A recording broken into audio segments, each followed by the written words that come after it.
Good morning, one and all. Welcome to the second day of ACT sponsored faculty development program hosted by National College of Pharmacy. Today, our guest is Dr.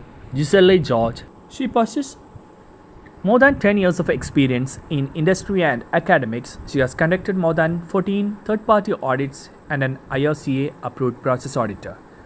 She is the winner of Federal Bank Home Tharagan Scholarship for her full-time MBA studies at Kerala Agriculture University. She holds graduate degrees in mathematics and education and postgraduate degrees in mathematics and business administration with an earned PhD in behavioral sciences.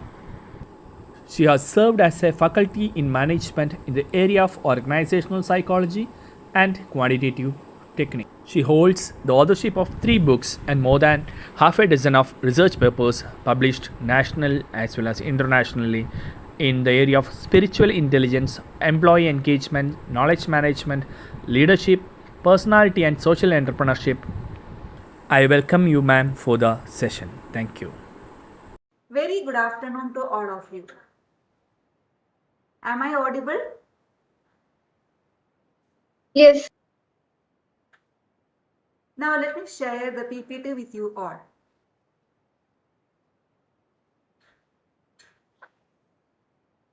To introduce myself, Dr. Giselle George.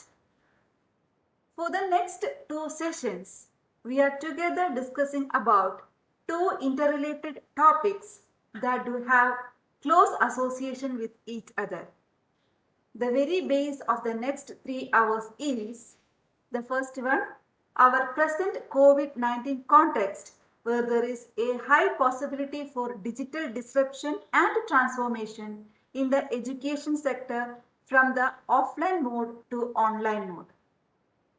The next one is revalidation of the teaching learning process in such a context. And finally, about its application from a Bloom's taxonomy perspective. Myself and Dr. Asisi Manacheri are together doing the next 2 sessions. In order to enhance flow and continuity, at a later stage, we felt that tomorrow's session on the topic revalidation of teaching and learning process post COVID-19 perspectives and requirements need to be taken before today's session. Before getting into the session, let us have a discussion about your perspective on the following question through chat box engagement.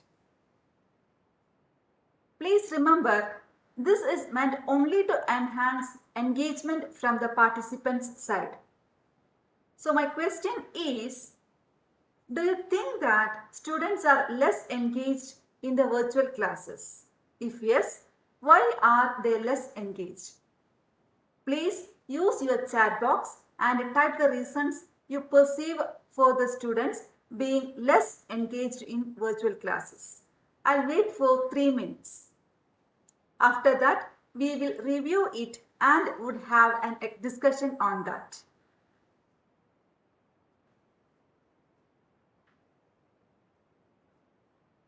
Yes, very nice points. Good.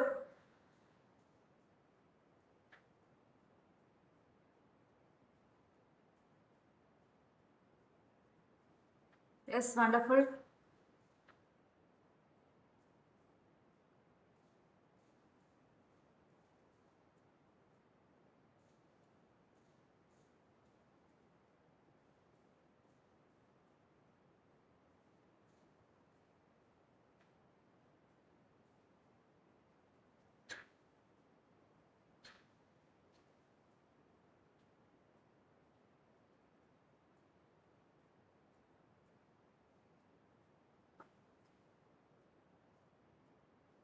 Now let's conclude about the main discussion points which you have typed in the chat box, and some other points from our research has also been explained in this slide. Well, those points are: students lack interest in the subject being taught. Maybe they could not interact with their friends or even with the teacher for clarifying doubts as and when they feel to ask. Also, since classroom activities are very limited in the online platform, the learner finds the class boring and monotonous. Other reason may be the students are not getting individual attention as they used to get in the actual classes. Sometimes, while attending an online class, the learner gets distracted because of the disturbances from the surroundings, such as sound from the TV or from the mixer, etc. In some rare cases, the learners may find it difficult to afford a laptop or a smartphone, or they may face poor internet access. This may tempt the learners to back out from the online classes. Also, since the teacher has only a limited access with the students, it is difficult to maintain the decorum of the class. Again, the students show tendency to leave the class when they are being asked questions or saying silly excuses like he lost his connectivity, poor internet, etc. Now let's have a quick recap about process. I believe majority of you may be aware of that. A process is defined as a set of interrelated or interacting activities which transforms inputs to outputs. From a teaching learning perspective, at an individual micro perspective, for session wise, unit wise, and chapter wise, there are basically 5 process stages as shown in this slide. The first one is setting learning objectives, then delivering instructions including self-learning, which is followed by giving learning activities, interacting with the students, giving exercises and practical sessions. Then evaluation about the learning objectives. And finally, getting feedback from the learner about his learning experience. Having understood about the teaching learning process at the micro level, let's move to the education process at the macro level. You might have heard about APQC, the American Productivity and Quality Center, which is the foremost authority in benchmarking, best practices, process and performance improvement, and knowledge management. They have developed a process classification framework specifically for education sector that you can see on the right side of this slide. All softwares and other macro and organizational level excellence frameworks have evolved from this.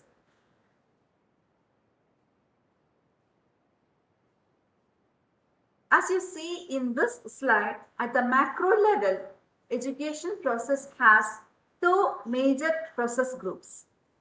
One is operating process and the other is management and support process, which we can see in other frameworks such as NAAC and NBA.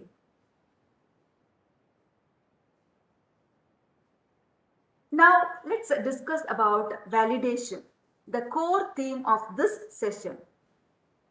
Let's go to the definition first, then to an example. What does the definition say? Just observe. Validation is confirmation through the provision of objective evidence that the requirements for a specific intended use or application have been fulfilled. Or in other words, validation is we are confirming the fulfillment of certain requirements for a specific intended use or application through the provision of objective evidence. To explain this, let's take an example from the current context. Presently, we all are using sanitizers. What is the intended use here? Let us enhance engagement using chat box. Please type in your chat box what is the intended use of a sanitizer.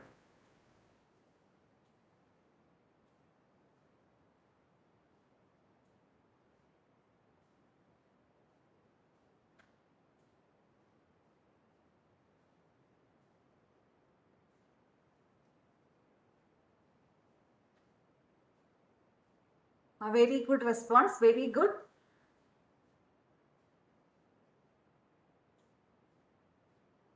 Yes,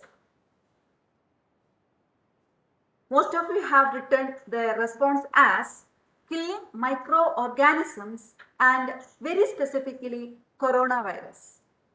How we can validate it?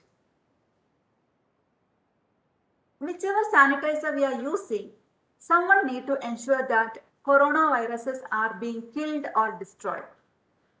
Are we doing it? At this point, I would prefer to explain the difference between validation and verification. This is to enhance clarity between the two concepts, validation and verification. What is verification? Verification is confirmation through the provision of objective evidence that specific requirements have been fulfilled. Here, the focus is only in the fulfillment of the requirements and not on whether the product or service conforms to its intended use or application. So please now type yes in your chat box to communicate that you have understood the concept of validation and verification clearly.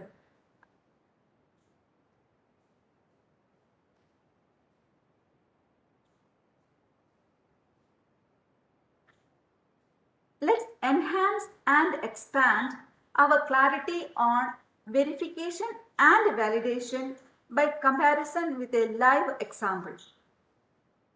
While verifying the sanitizer, what are the parameters we usually look into?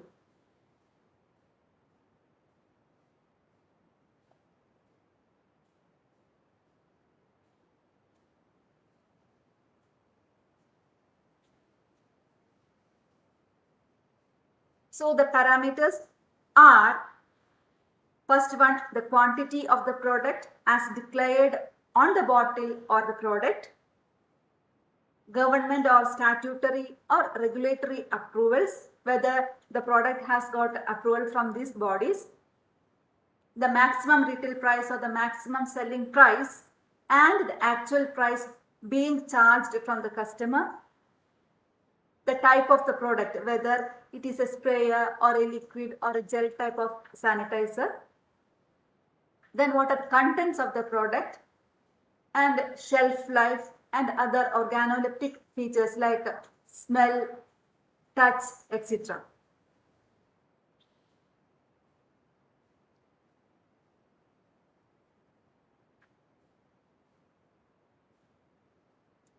And for validation of the sanitizers, what are the parameters we look to validate a sanitizer?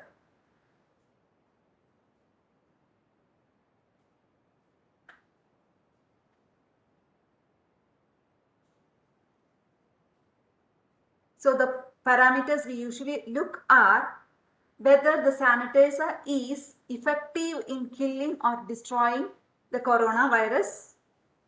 What is the percentage of mitigation of risk?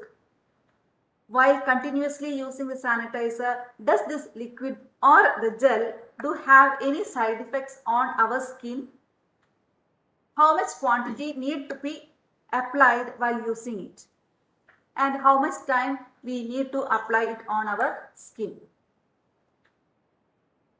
Having understood the parameters for the validation of the intended use of a sanitizer, now please type yes in your chat box to communicate that you have understood the concept of validation and verification clearly.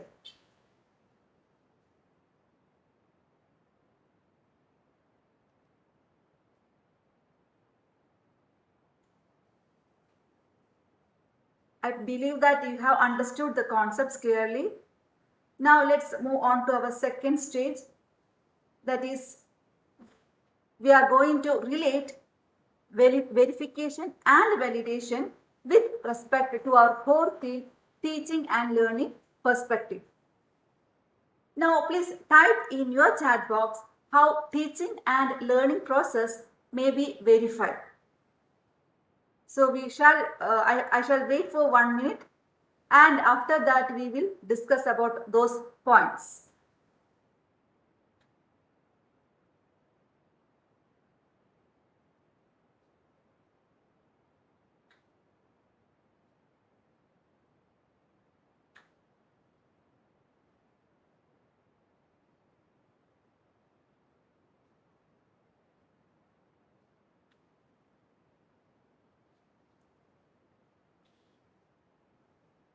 Our research reveals that teaching learning process may be verified as explained in this slide.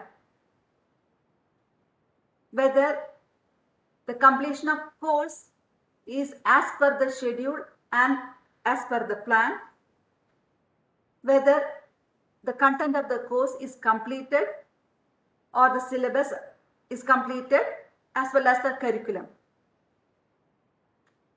whether the completion of scholastic activities such as assignments, presentations, seminars, projects, etc. as per regulatory guidelines, verification of competence criteria of the teachers, verification of using balanced and mixed teaching methodology or the diverse teaching methodology, verification of using balanced and mixed pedagogy. Now type in your chat box how teaching and learning process may be validated.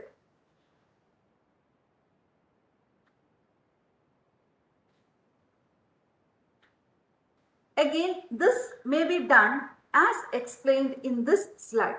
As in the case of any university or K-12 education or training or non-formal education.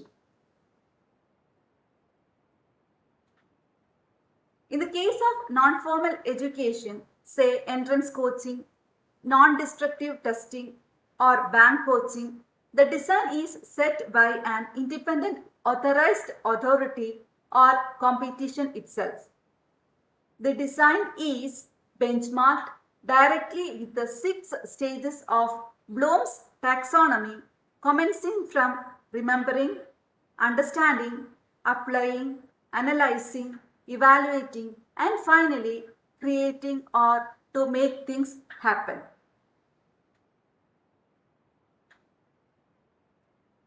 This slide shows the comparison between verification and validation with respect to the teaching learning process.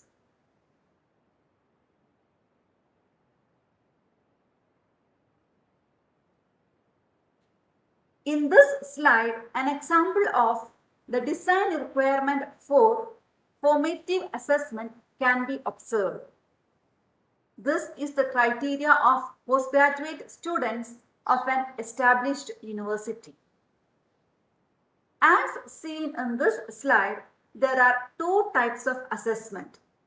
One is ongoing assessment and the other is continuing assessment, where the first assessment is based on students' attendance and class participation, whereas second assessment is based on seminars, case analysis, tests, etc.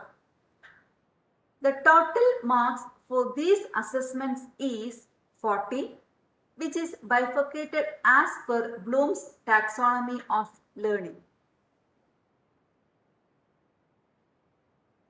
Now let's have a glance at Bloom's taxonomy of learning, where we say that the learner, after learning a concept, if he is able to define or recall or repeat or duplicate facts and concepts, he is at the first level, that is, remember.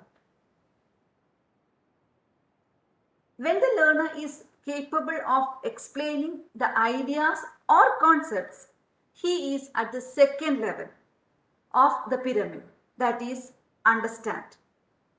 And when the learner uses the information in new situations, we say that he is at the application level. He elevates to the next level, that is, analyze, when he is skilled in drawing connections among ideas. If the learner is able to justify a stand or a decision, we say he has reached to the level evaluate. He is at the highest level of learning, that is, create, if he could produce new or his own original work.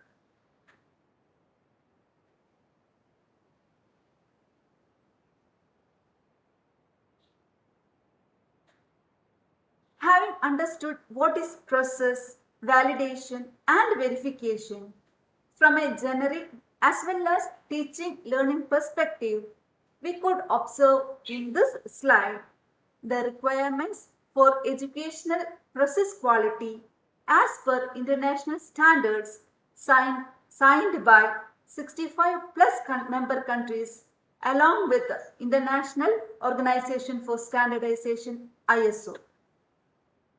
It's a technical work group agreement specifically for education sector. The first work group agreement and discussion were in 2001 and it was revised in 2007 and presently pending for further revisions. Along with the above technical standards, there are other cross-reference standards such as ISO 9001-2000, clause number 7.5.2, ISO 9004-2000-2005, clause number 7.1.3 and 7.1.3.3, ISO 9001-2008, clause number 7.5.2, and finally ISO 9001-2015, clause number 4.4.1 and 4.4.1G.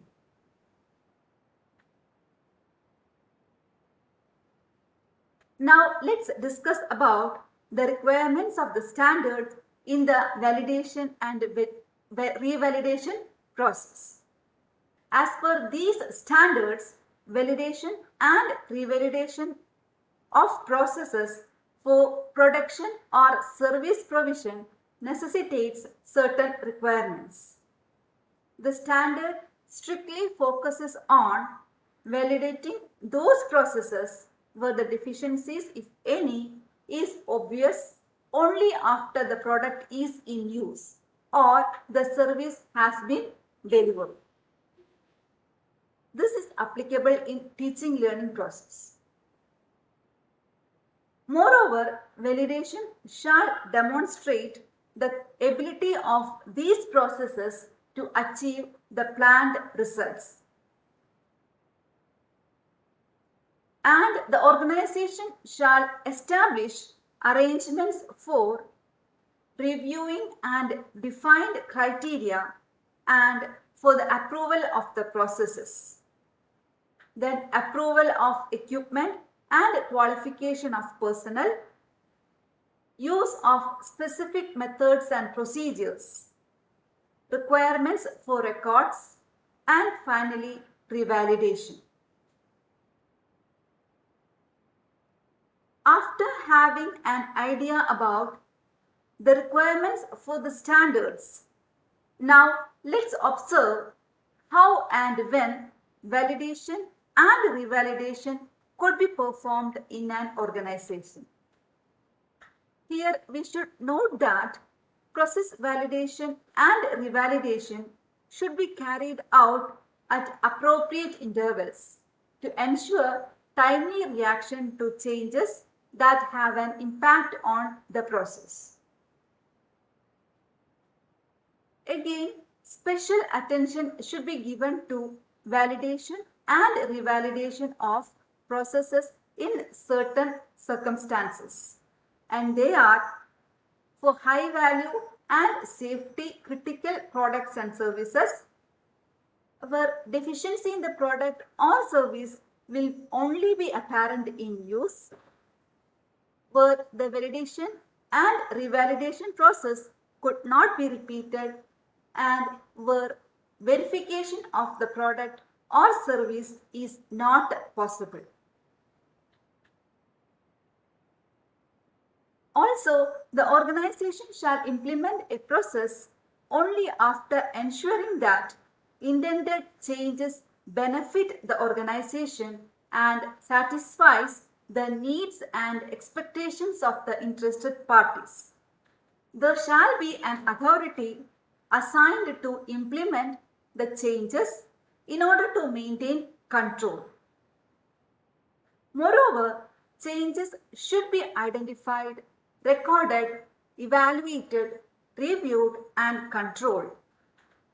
Why we are doing this is to get a clear understanding about the effect of changes on the processes, and also to understand how it affects the needs and expectations of customers and the interested parties.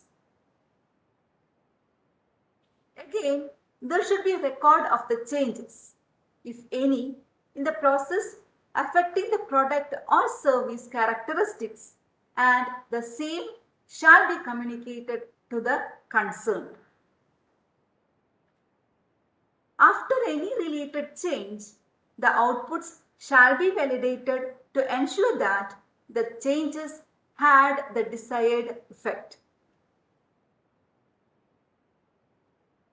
Please don't get confused. In this slide, let's try to get a wider perspective of a product.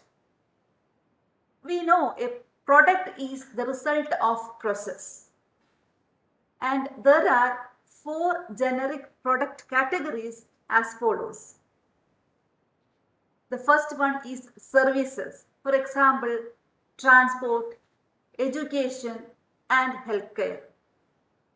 The second one is software. For example, a computer program or a dictionary. The third one is hardware. For example, an engine mechanical part. And the last one is processed materials. For example, lubricant or fuels.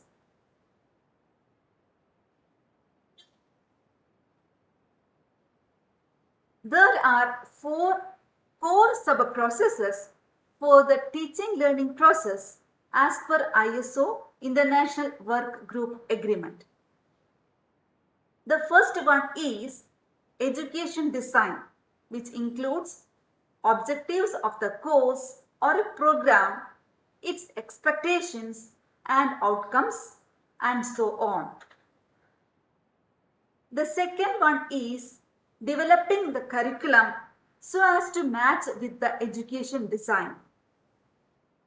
The third is educational delivery, and final sub-process is the assessment of learning.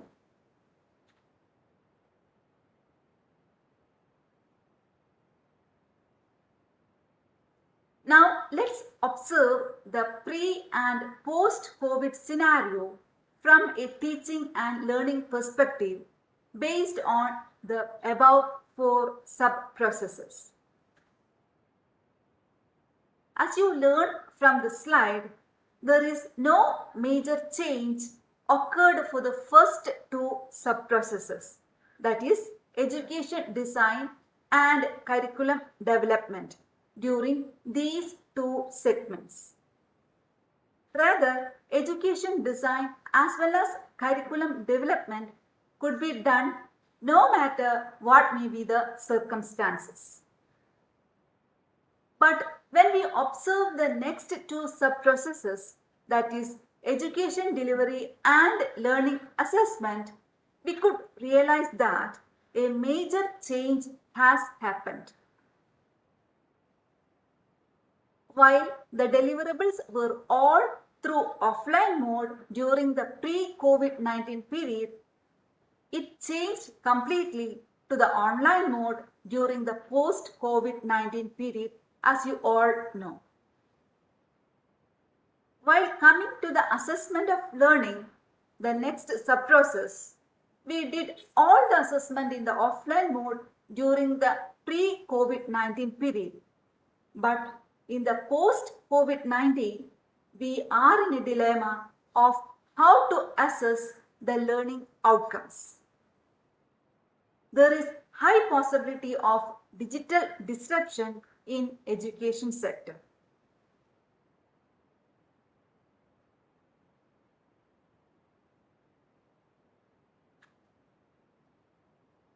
Here I am repeating a previous slide which was about when to do process revalidation. As pointed out earlier, to ensure timely reaction to changes that have an impact on the process revalidation need to be carried out at appropriate intervals. Again, special attention should be given to validation and revalidation of processes in certain circumstances, and they are for high value and safety critical products and services, where deficiency in the product or service will only be apparent in use, where the validation and revalidation process could not be repeated because of the limited time, where verification of the product or the service is not possible. In the teaching learning scenario, this is applicable in the first three circumstances, while the fourth circumstance, that is verification of service, is not applicable, which means verification of the teaching learning process is very much possible.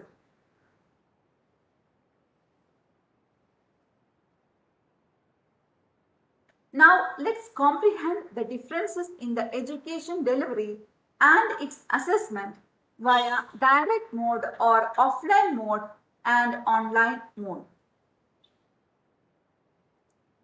The very basic difference lies in the mode of delivery, where direct delivery is possible in the offline mode, whereas delivery is possible only virtually in the online mode. This basic difference accounts for the intensity of the teacher-student interaction, peer interaction, student engagement, and boredom. Where the contents could be understood much better in the direct mode is not better understood in the online mode. Online teaching and learning replaces black or white or green boards of offline teaching and learning with digital pens. Now I want to just recap when processes need to be revalidated. See, processes need to be revalidated based on four basic parameters. First one we already discussed it earlier. For high value and safety critical products or services, where the deficiency in product or service will only be apparent. So after delivering the lecture on, learner will understand it. Now we are going to the program and deficiency in product or service only being apparent while the product is only being used, because see, I have an internet connection of Airtel as well as Reliance. So I have taken a preventive action that, okay, I have a 4G Airtel connection as well as I have a 4G internet connection. Two connections are there, but still at this particular point of time there is slight cloudy. It's slightly cloudy over here. It's raining also. So because of that, we have a lot of problems happening in between. So now in this context, okay, we are going out of the deliverables and we are going out. We already gone out once or twice. it's only 44 minutes now. So in this time, we already gone out twice or thrice. So where the deficiency has become apparent while using the product. Now tomorrow we have to correct it. So this is where revalidation is required. Okay. So the core area when we handle a session to our learners via okay, there are n number of challenges. It is not like pre-corona, post-corona, a revaluation in the entire process is required. So we are getting a experiential learning as of now. The necessity for a revalidation, that is very important. So we are getting an experiential learning in our own training program that twice we have gone out of the program because of this is the core area that we need to focus on, and our experience provides us a real message that the process to be validated. Okay, so does it make any sense to you? I think I'm very clear now. Now let's understand the differences in education delivery, direct mode and online. In direct mode, you may observe direct delivery and more interaction. Similarly, in online mode, virtual delivery and very less interaction. And in direct mode, there is high level of and online mode and comparative. And three, the teacher-student interaction is very less, and in the online mode, teacher-student interaction is high. And see, in direct mode, contents can be understood much better.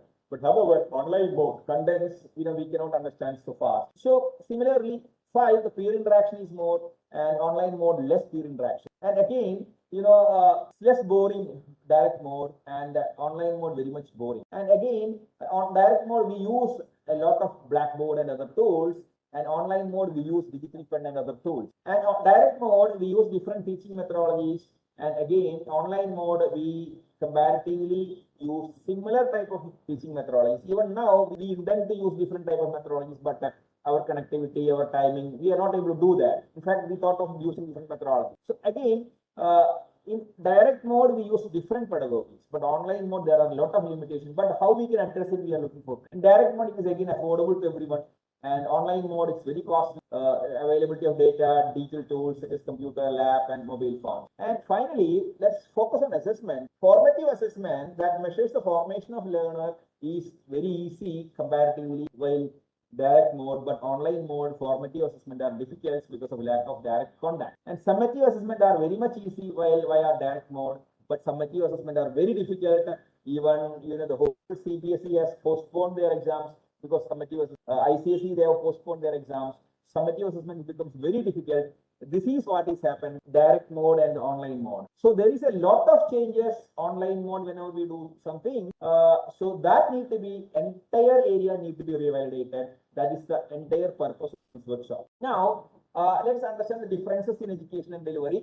Now, how we can enhance. Okay, so let's observe online mode, virtual delivery, and less interaction. This is the challenge. Now, how we can enhance? So this is very important. We may not be able to put it into practice now because of the connectivity problem. First one is we use, in order to enhance engagement, there are different types of chat box engagement, such as chat box brainstorming, chat box evaluation, chat box energizer, and we provide. This is one form of engaging students in chat box. It is chat box brainstorming, the chat box evaluation, the chat box energizer, and we provide different types. And again, how we will enhance engagement? We will ask them questions. Ask questions to students, then ask them to read. Ask questions to a group. Then there is something called spin wheel technique for selecting students. So if you go and type in wheelofnames.com and copy down your student's name in there, it will come like a spin wheel. Okay, you can note down wheelofnames.com. So then it will spin like it, and among those 10 or 15 or 20 students, randomly we can ask questions, interact, enhance. Like similarly, it's very much boring via online mode because of less peer interaction. One of the solutions, we can breakout room group forming and breakout room brainstorming and discussion. So now we may not be able to do it now because of the connectivity. Otherwise, we can form breakouts. We can break you out into 10 or 15 or groups, and you will discuss among it. Among the breakout group, you will have discussions and you will come out with solutions. Then there are physical movement techniques, breathing techniques, extracurricular techniques like patting on the shoulder, stand up, movements, physical movement, music. Then if there is a birthday of a student, birthday also. So using all these techniques, we can enhance what online way of challenges. What are the challenges? We have to enhance interaction using telephone and WhatsApp, chat box engagement such as chat box brainstorming, chat box evaluation, chat box energizer, and provide music. This is only theory now. Okay. Now make them speak, ask student questions to student, ask to read, ask questions to group, then use spin wheel technique for selection. Then very much, if it is very much boring, breakout room do formation, brainstorming and discussions, physical movement techniques, breathing techniques, extracurricular activities, as well as birthday celebrations. Mind you, you should have a stable internet connection for this. We may not be able to do it at this point of time, but we in fact thought of doing that. But at this point of time, we may not be able to do that. But these are the solutions that we can use. Now, again, when we get into education delivery and assessment, online mode, comparative use similar teaching methodology, maybe perhaps for past 45 minutes to 1 hour, we are using just lecturing. But we never intended this to you to do. In fact, we want you to include everyone. We want to form a, we want to enhance chat room engagement. We want to have a breakout room and you to discuss, come back. We want to plan everything, but the only problem, there is a high possibility for rain. It's very cloudy here. So, our 4G connections are not so updated. It's not fast. So we may spend a lot of time for that. So perhaps it's very difficult. So how we can do that? We'll give you the theory now. So unless different teaching methodologies or pedagogies are used, it will become very much boring. So what we can use is to use mind map technique. There are softwares like Wondershare, eDraw, mind map. So you can use mind maps in a Wondershare, eDraw. Using that, again, you have to ensure availability of data, computers, and other tools. It's a part of verification. Then next, what we can do is we can adopt different formative assessment techniques, maybe that are very difficult because lack of direct contact, but still we can use a different type of quality plans. Okay, something called as a quality plan. You may ask different type of questions to verify concept formation, short-term memory, long-term memory, comprehension, analysis, judgment, and other higher order skills. We will discuss about the quality plan in the coming slide, how we can do it, and we can also share a model that we have already done like that. So now again, summative assessment are very difficult now. See, if you observe our Indian government, they have, both CBSE and ICSE, they have cancelled the 12th plus 2 exam. Why? Summative assessment, conducting a summative assessment. Maybe down the line, maybe after 6 months or 1 year, if corona is continuing and if the existing system continues, they may use camera and other support of parents for summative assessment. And there is an intelligence-based, AI-based software called as Proctor-U. You can search in website. There is an artificial intelligence software called as Proctor, where everyone will be compelled to install that software, and they will scan before the exam the entire room. Okay, and they will always observe the face of the student from the eye movements, etc. They will analyze the anxiety levels, etc.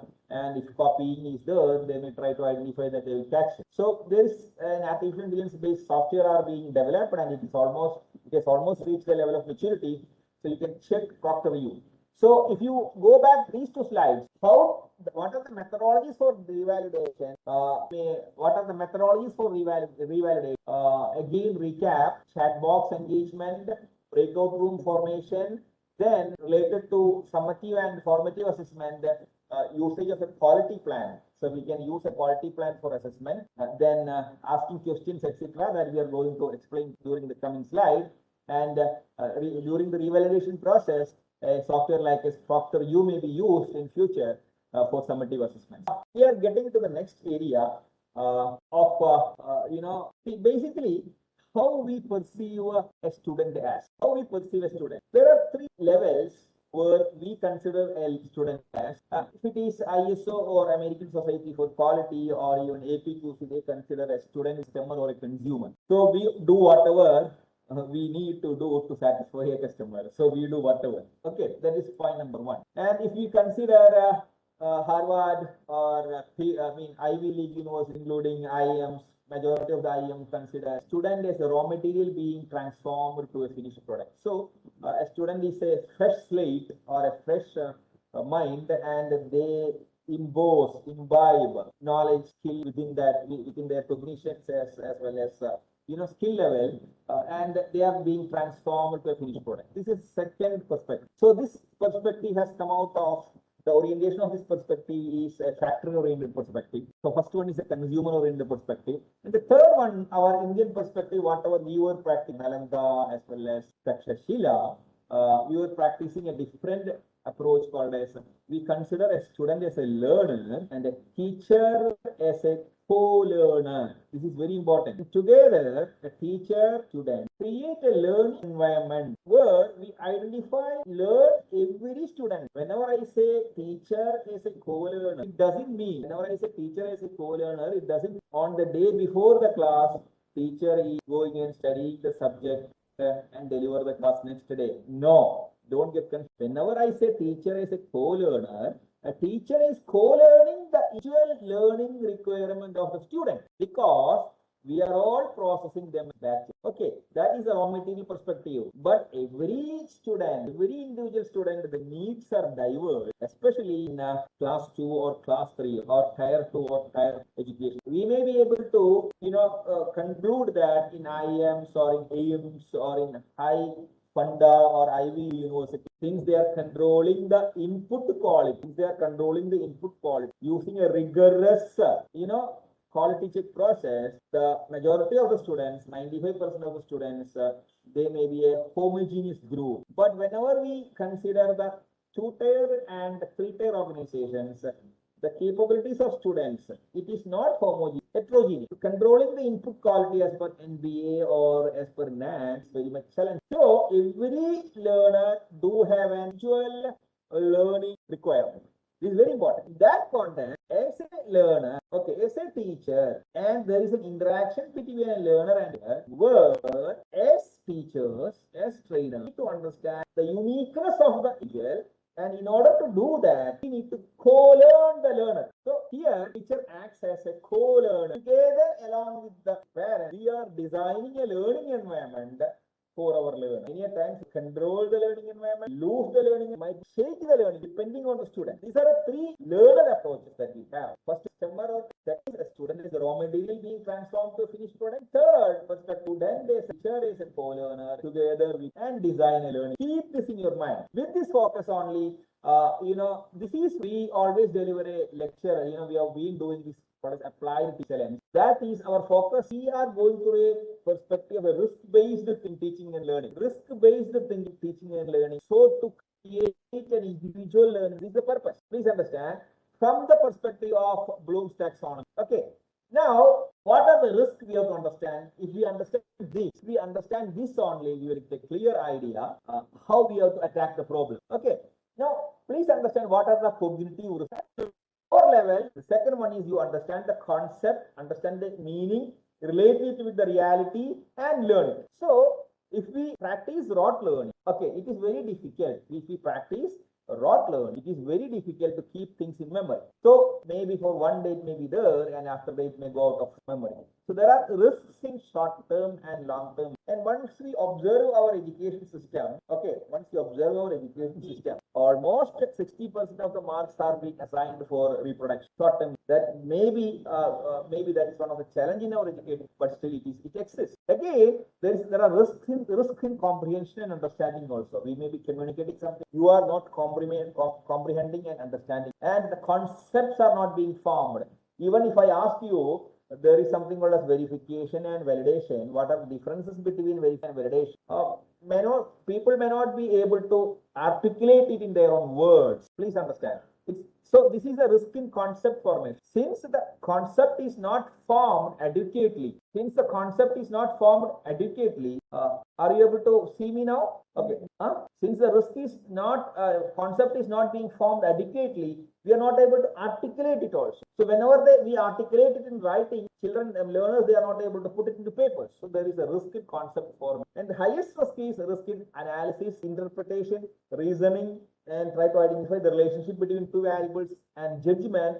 And unless we take a judgment about something, we are not decisive. We are not able to take a decision. That affects our creation possibility. So we are not able to produce an original work. We are not able to get a patent. Why? There is a risk in. So So this in online teaching, these risks are high. These risks are more because there are a lot of challenges. Hope you understood the concept. So before getting into the next frame, we have to understand different type of risk and relate it with the Bloom's taxonomy so that we identify the risk and we try to revalidate the process in such a way that risks are addressed and mitigated. Okay, I hope the concept. Now once we relate this into higher education also, a new national education policy has been evolved. And it advocates to focus on regular formative assessment learning rather than summative assessment that is today's coaching culture. See, read that. Our new education policy advocates strongly that to focus on regular formative assessment for learning rather than summative assessment that encourages today's coaching culture. Now, once we relate let's just go to the next slide. Now, once we relate this and relate with the design requirements of the university, where majority of the universities give 50% for formative assessment now and only 50% for summative assessment. This example that we have shown here is the continuing formative assessment plan that are required by a university department, where 40% are only given for what? For formative assessment. Only 40% are given for formative. Okay. So formative assessment is very much important, and especially whenever we sessions via online mode. Okay, formative is very much challenge. Now we have to address this also. Now how we can do that? So we are getting into that mode now. See, if we need to implement formative assessment, okay. So we have very less time now. If we need to implement formative assessment, we have to focus on. We need to have a formative assessment plan via online mode. Unless we have a formative assessment plan via online mode, it is very difficult to assess them formative because there is no direct interaction among the students, peer learning and teacher-student interaction also. So we may not be able to give appropriate marks. Now we should have a conscious formative assessment plan that are divided into three. The first one is total assessment. The second one is ongoing daily assessment, and the third one is continuous internal assessment. Basically, there are three levels planned for a continuous formative assessment. The first one is anecdotal assessment. The second one is ongoing daily assessment, and the third one is continuous assessment as per the requirement of the design, as per the requirement of your own your teacher. Now let's go to the next one. How we can plan for an anecdotal assessment. Before getting to anecdotal, let me a few seconds or a few minutes, okay, to explain what is anecdotal. Anecdotal explains the attitude and interest, overt behavior in order to design assessment. Okay, anecdotal assessment is a longitudinal way of capturing the data of students regarding their overt behavior on various. For example, while subjecting assignments, while asking questions in classes, and during project work, again during tours or industry, again during pressure situations. In all those areas, how our learner may respond to such. So this is an anecdotal assessment. So assessment parameters, for example, while submitting a conformity to time, interest and motive, how they respond to assignments, how they focus on excellence, do they copy assignments, is there integrity challenges, again interest in learning, confidence, response time while asking questions in classes, communication skills, all those may be assessed, and then you may have an anecdotal and assessment record. For one student, you can have one anecdotal assessment. I hope you understood. So unless we plan anecdotal assessment, we cannot revalidate the process while online. So we need to have a clear-cut anecdotal assessment. Now, second, how to design an anecdotal assessment. See, we have to identify what needs to be assessed. Decide on the situation, whether you can have an articulation or natural situation. Again, you can record your observations without labeling your student. See, labeling a student is a crime. Labeling someone as a non-performer, labeling someone as a slow learner, it's a crime base because they cannot come out of that. So without labeling, you record your observations, analyze your observations, have individual records for one student, and integrate your anecdotal assessment with a continuous format. And let us understand, rather than going for criticize, act as an enabler for it. So with this, I require the permission from the host team that whether now we have handled the 1 hour 15 minutes, they have communicated to me that last is for question and answer session. So we will be handling the further session. We will continue tomorrow. We will take all corrective measures to ensure that there are no challenges tomorrow unless there is heavy rain. So I let take the permission from the host from the KMCT group of whether we can go with the question. Hello, I need a reply from your side. Shall we go for the question answer session now? Shall we go for the question answer session now? Yes, sir. Yes, sir. We can go, sir. Because you had told me about 1 hour 15 minutes for session and 15 minutes for question answer. So you may ask your question answers related to whatever you covered, and I'm sorry that we had our own challenges related to technical issues, and tomorrow we will do everything to resolve. Okay, you may we will go ahead with our with your question answer session.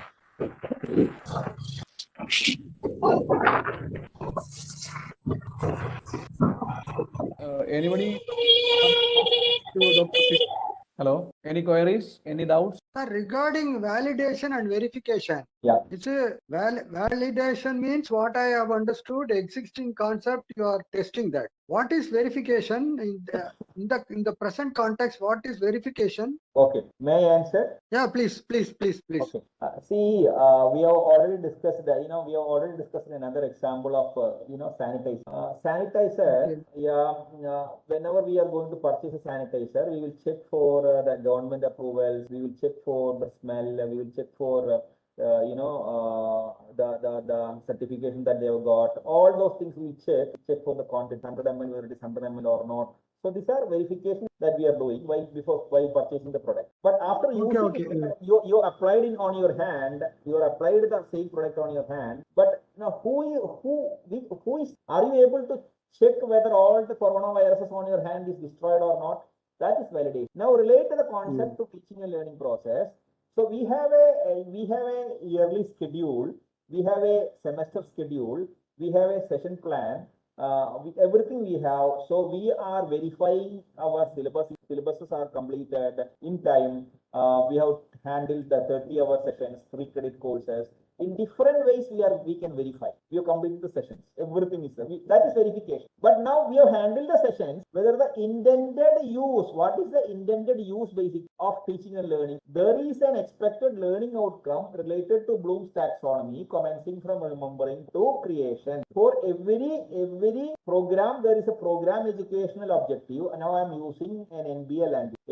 For every program, there is a program educational objective. There is a course outcome or course objective, and there is a session objective. Every session does have an objective that after completing this session, the student would have the adequate behavioral competence. The word and behavioral competence to demonstrate whatever has been learned in real life. That is the creation part. So they may be telling that 70% he might have to apply it in life. So 70% is skill building, 30% is knowledge perspective building. So every session there is a plan. Look closely associated with your session plan, your university guideline. You can observe that. Now whether that has been met after attending the class, whether our learner do have the capability or competence as per the design requirements of that particular session related to right from remembering, concept formation, comprehension and understanding, again analysis, interpretation and judgment, and finally creation. So whether that is there, that is validation. So every class requires it. Okay, sir. Okay, thank you. I got it. Because when you started talking about learning outcomes, I have understood. Thank you, sir. Thank you. Any other question? So anybody wants to ask anything? Hello, this is the time for question and Q&A session. Any other questions you have? I'm very, So- in fact, we designed this 1.5 hours, different type of interactive techniques so that we can demonstrate rather than using only lecture method. But this connectivity is a big challenge. Now I am really thinking what we can do tomorrow, because tomorrow morning we are again watching it again. So maybe this would have given you a lot of knowledge. Yeah, thank you.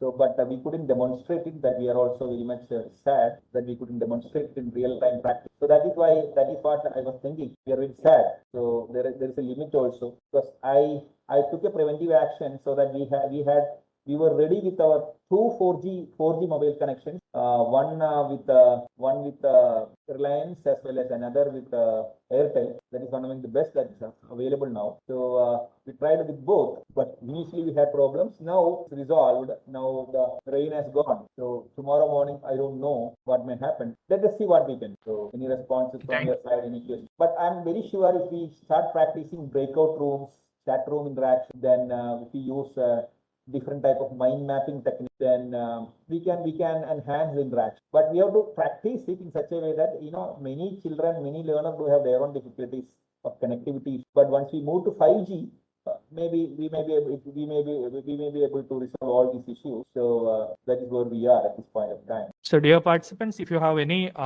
doubts, you can ask. Otherwise, we can wind up the session. Thank you very much, sir and ma'am, for giving this wonderful lecture. So, tomorrow we will meet again. Thank you, sir. Thank you, ma'am. Thank you so much. Thank you, sir. Okay. The feedback link will be provided on your WhatsApp group. Thank you very much. Thank you all.